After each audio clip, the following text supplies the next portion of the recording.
All right, then. So let's look ahead to what exactly Donald Trump's second term in office might actually mean for African economies. He will, of course, be formally sworn into office in the second half of January. But what should policymakers here in Africa be preparing for? Let's bring in Ken Opalo. He's an associate professor at the School of Foreign Service at Georgetown University, and he's joining me now live on the program.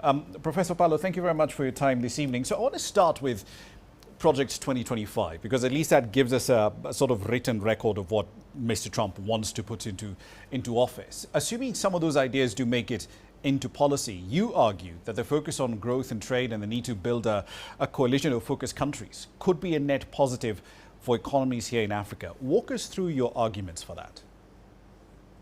Yeah, I think the Trump era obviously will have a lot less emphasis on quote-unquote traditional U.S. interests in the region, which often revolve around aid and humanitarianism. The Trump team will likely not focus on those areas, and which creates an opportunity here for trade. Again, the argument isn't that it's guaranteed that this is what they'll do, but that America definitely needs to reorient its approach to Africa to do less aid and more trade. And of course, to be less interventionist and more focused on building coherent bilateral relationships. And so to the extent that the Trump era will be a break from this traditional way of doing things, there is opportunity there for African countries to capitalize on. Again, we should be very real, right? We should characterize it as an opportunity instead of a guaranteed outcome. Indeed.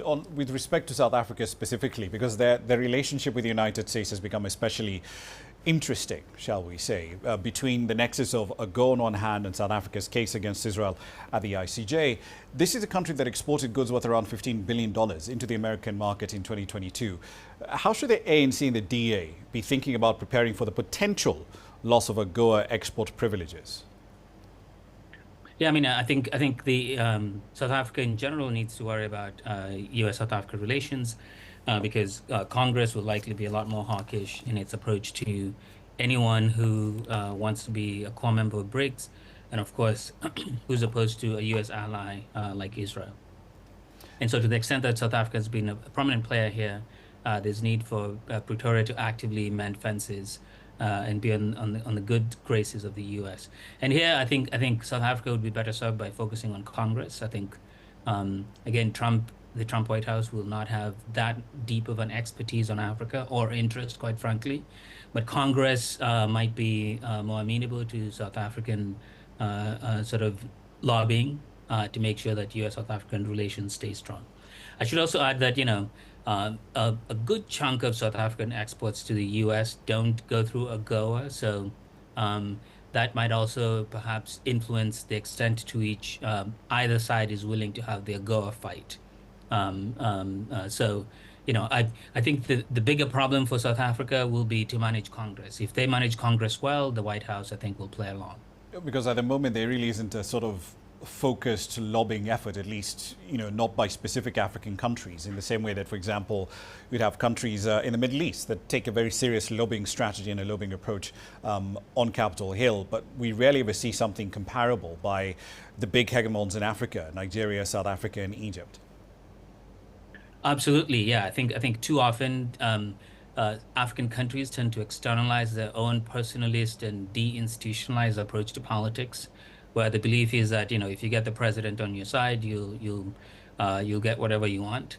But out here, I think Congress plays a big role in shaping and defining U.S. foreign policy, even though the presidency has enormous unilateral powers in foreign affairs.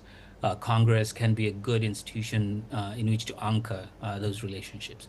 So South Africa and other African countries would be well served to anchor their relationship with the U.S. in Congress, as opposed to always relying on the good graces of the White House. Across the rest of the region, though, how should policymakers be thinking about preparing for a world that's going to be a bit more extreme in some ways than what we had between 2016 and 2020, because this is a U.S.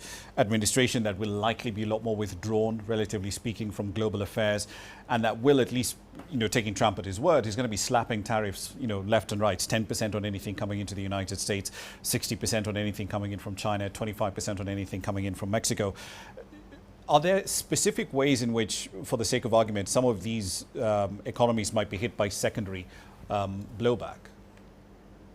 Yes. So, I mean, I think if there's any lesson over the last 8 or so years is that, countries that have built-in domestic resilience will be better able to withstand the global shocks that we've been witnessing.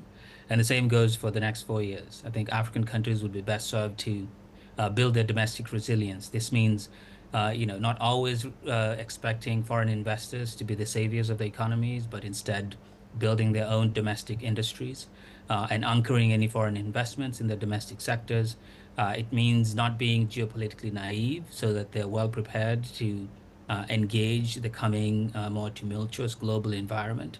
And it also means, choosing their friends and allies in a smart way so that they're not used as mere pawns in global geopolitical games. So on the one hand, right, it's a scary moment, if I may call it that, in the sense that there will be turbulence on the global stage. But I also see it, as I said at the beginning, as an opportunity for African countries to engage in more self-aware strategic thinking and policy making to be able to be prepared and therefore resilient in the face of the coming shocks. Indeed, and hopefully the policymakers who are watching the program will be paying attention to some of your thoughts, not just here, but also, I believe, on your Substack at the Africanist perspective. Ken Opalo from Georgetown University, thank you very much.